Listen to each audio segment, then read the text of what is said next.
प्रिय भक्तों, आज फिर YouTube के माध्यम से महेश जी महाराज चैनल पर आपका स्वागत है। आज हम बात करते हैं कि बाली के वध हो जाने के बाद रामचंद्र जी से क्या कहा। तो चलिए शुरू करने के पहले आपसे एक रिक्वेस्ट है कि वीडियो को लाइक शेयर अवश्य कीजिएगा।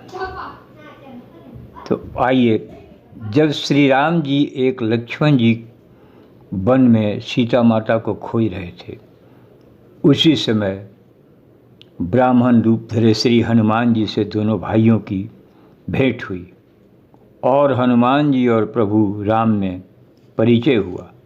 श्री हनुमान जी श्री रामचंद्र जी एवं लक्ष्मण जी को अपने कंधे पर बिठाकर सुग्रीव के पास ले गए और प्रभु श्री राम एवं राजा सुग्रीव से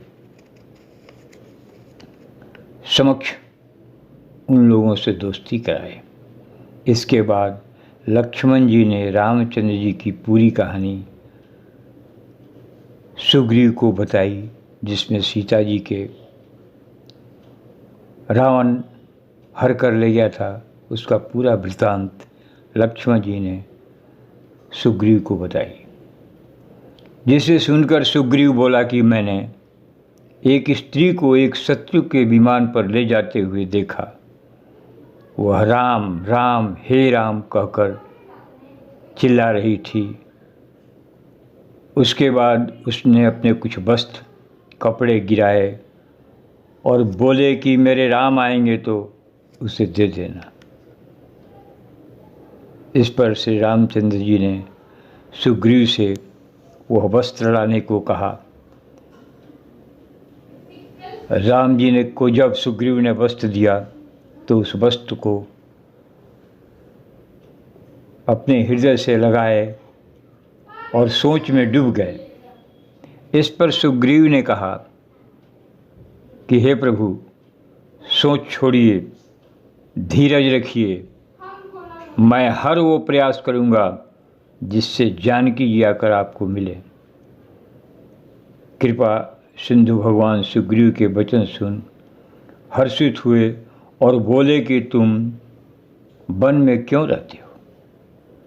सुग्रीव ने कहा, प्रभु, मैं और बाली दो भाई बड़े प्रेम से मिलजुल कर रहते थे। मैं दानव का पुत्र मायावी एक बार मेरे गांव में आया, जिसका नाम मयंक था। उसने आधी रात को नगर के फाटक पर ललकारा। उसने कई बार युद्ध के लिए ललकारा, जिसे सुनकर बाली बर्दाश्त नहीं कर सका और वह दौड़ा और मायावी उसे देखकर भागा। मैं भी भाई के संग उसके पीछे पीछे चला। वह मायावी एक पर्वत की गुफा में जा छुपा। तब बाली ने मुझे समझा कर कहा कि तुम 15 दिन तक मेरा इंतज़ार करना। यदि इतने दिनों तक भी मैं नहीं आऊँ तो जान लेना कि मैं मारा गया। हे भगवान, मैं वहाँ 1 महीने तक रहा और अपने भाई बाली का इंतज़ार करता रहा। गुफा से भारी रक्तस्राव की धार निकली। तब मैंने समझा कि उसने बाली को मार डाला और अब मुझे भी मारेगा। इसलिए मैंने डर से गुफे के द्वार पर एक बड़ी सी शिला लगाकर भाग आया। मंत्रियों एवं सभासदों ने देखा कि राज्य बिना राजा के है, तो इन लोगों ने ज़बरदस्ती मुझे राजा बना दिया। तब तक बाली उसे मारकर वापस आ गया और मुझे राज सिंहासन पर देखकर आग बबूला हो गया। समझा कि राजा बनने के लोभ से ही गुफा पर इसने शिला रख दिया था, ताकि बालू गुफा से निकल ही नहीं पाए और उसी में मर जाए। और मैं राजा बन जाऊं। फिर उसने मुझे शत्रु की तरह बहुत मारा, मेरा सर्वस्व के साथ मेरी स्त्री को भी छीन लिया। हे रघुवीर, अब मैं उसके डर से समस्त लोकों में बेहाल होकर भागते फिरता हूँ। यहाँ वह सांप के कारण नहीं आता है, फिर भी मैं उसके डर से हमेशा भयभीत रहता हूँ। यह सुनकर प्रभु राम की दोनों भुजाएं फड़कने लगी। उन्होंने कहा, हे सुग्रीव, मैं एक ही बाण से बाली को मार डालूंगा। ब्रह्मा और रुद्र की शरण में जाने पर भी उसके प्राण नहीं बचेंगे। जो लोग मित्र के दुख से दुखी नहीं होते, उन्हें देखने से पाप लगता है। अतः मैंने तुम्हें मित्र माना है, तुम्हारे हर सुख दुख में तुम्हारा साथ दूंगा। प्रभु श्री राम कहते हैं कि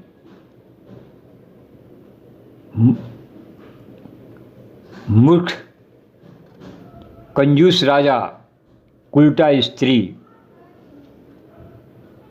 और कपटी मित्र ये पीड़ा देने वाले होते हैं। अतः इनसे सावधान रहना चाहिए। हे सुग्रीव, मेरे बल पर अब तुम चिंता छोड़ दो, मैं सब प्रकार से तुम्हारी सहायता करूंगा। सुग्रीव ने कहा, बाली महान वीर है, अत्यंत बलवान है। उन्होंने दुदुम्भी राक्षस की हड्डियां और ताल के वृक्ष दिखलाए, जिसे रघुनाथ जी ने बिना परिश्रम के ही ढा दिए। श्री राम जी की अपरिचित बल देखकर सुग्रीव को भरोसा हो गया कि यही बाली का वध अवश्य कर देंगे।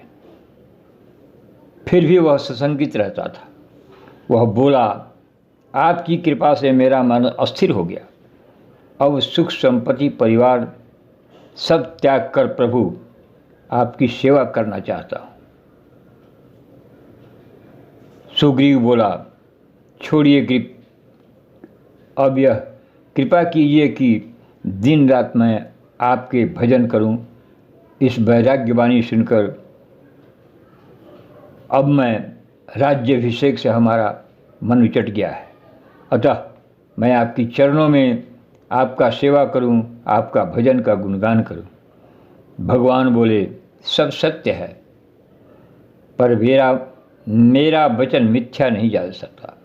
बाली मारा जाएगा और तुम्हें राज्य मिलेगा, तुम राजा बनेगा। हाथ में बाण धारण कर प्रभु राम ने सुग्रीव को बाली के पास भेजा। वह श्री राम का बल पाकर बाली के पास जाकर गरजा। बाली सुनते ही क्रोध में भरकर वेग से दौड़ा और उसकी स्त्री ने चरण पकड़ लिए और बोली, सुग्रीव जिससे मिले हैं वो दोनों भाई तेज और बल की सीमा हैं। ये राम और लक्ष्मण युद्ध के काल को ही जीत सकते हैं। हे नाथ, आप उन लोगों से युद्ध करने मत जाइए।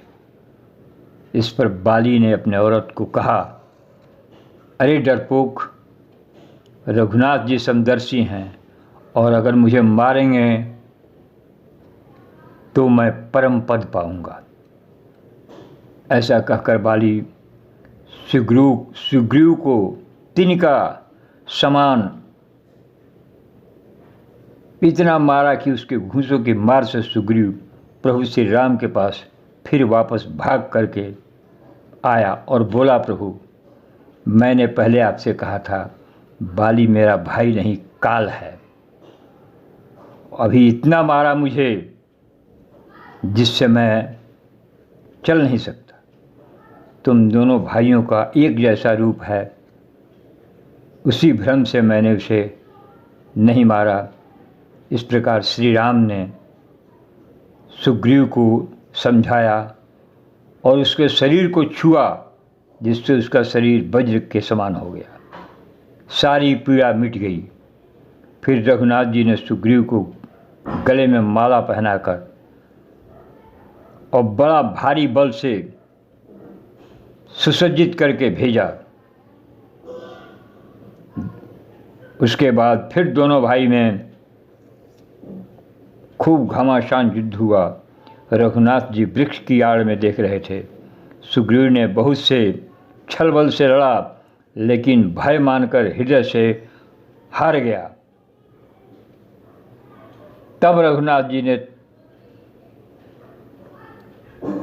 अपने धनुष बाण को तानकर बाली के सीने में बाण मारा। बाण लगते ही वह पृथ्वी पर गिर पड़ा, लेकिन भगवान राम के श्याम शरीर सिर पर जटा देखकर फिर खड़ा हो गया और बोला, धर्म हेतु अवतरहु गोसाई, मारहु मोहि व्याध की नाई। मैं बैरी सुग्रीव प्यारा, अवगुण कौन नाथ मोहि मारा। अर्थात, हे प्रभु, आपने धर्म की रक्षा के लिए अवतार लिया और मुझे व्याध की भांति छिप कर क्यों मारा। मैं बैरी और सुग्रीव आपके लिए प्यारा कैसे हो गया। हे नाथ, मैंने क्या दोष किया, मैंने क्या अवगुण किया आपके साथ कि आपने मुझे मारा। मैंने आपका क्या बिगाड़ा है जो बिना बिगाड़े, जो आपके साथ कुछ नहीं किया, उसको आप क्यों मारे। तब रघुनाथ जी ने कहा, रे मूर्ख, सुन, छोटे भाई की स्त्री, बहन, पुत्र की स्त्री और कन्या, ये चारों समान हैं। इनको जो कोई बुरी दृष्टि से देखता है उसे मारने में कोई दोष नहीं। रे मूर्ख, तुझे बहुत अभिमान हो गया था, अपनी स्त्री के कहने पर भी ध्यान नहीं दिया।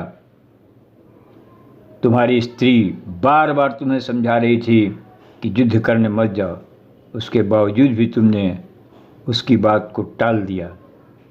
सुग्रीव को मेरी भुजाओं के आश्रित जानकर भी तूने अभिमानी उसे मारना चाहा। बाली ने कहा, हे प्रभु सुनिए, आपसे मेरी चतुराई नहीं चलेगी। आपकी शरण पाकर भी मैं पापी ही रहा। बाली की कोमल वाणी सुनकर प्रभु ने उसके सर पर हाथ रखकर कहा, मैं तुम्हारे शरीर को अचल कर दूं, तुम्हारे प्राण को रख लूं। इस पर बाली ने हाथ जोड़कर कहा, हे भगवान, बड़े बड़े मुनि इतनी तपस्या करते हैं, सब कुछ करने के बाद में भी उन्हें भगवान का दर्शन नहीं होता है। यहाँ तक कि मरते समय उनके मुँह से राम नाम भी नहीं निकलता है। और जिसके सामने भगवान साक्षात खड़े हैं, मेरे पास खड़े हैं भगवान, मैं नश्वर शरीर लेकर क्या करूँगा। हे नाथ, मुझ पर दया कीजिए और मैंने जो गलती की है उसे क्षमा कीजिए, और जो वर मांगता हूँ वह दीजिए कि जिस योनि में भी जन्म लूँ वहाँ आपके चरणों के मैं प्रेम करूँ। यह मेरा पुत्र अंगद विनय और बल में मेरे ही समान है, इसे स्वीकार कीजिए। इतना कहने के बाद बाली श्री राम के चरणों में अपना शरीर त्याग दिया। इस प्रकार जैसे गजराज के हाथों से माला गिरता है, उस तरह बाली का प्राणांत हो गया। भगवान ने उसे परम धाम भेज दिया और सुग्रीव को बोला कि इसकी अंत्येष्टि क्रिया जिस प्रकार बड़े बढ़िया से किया जाए।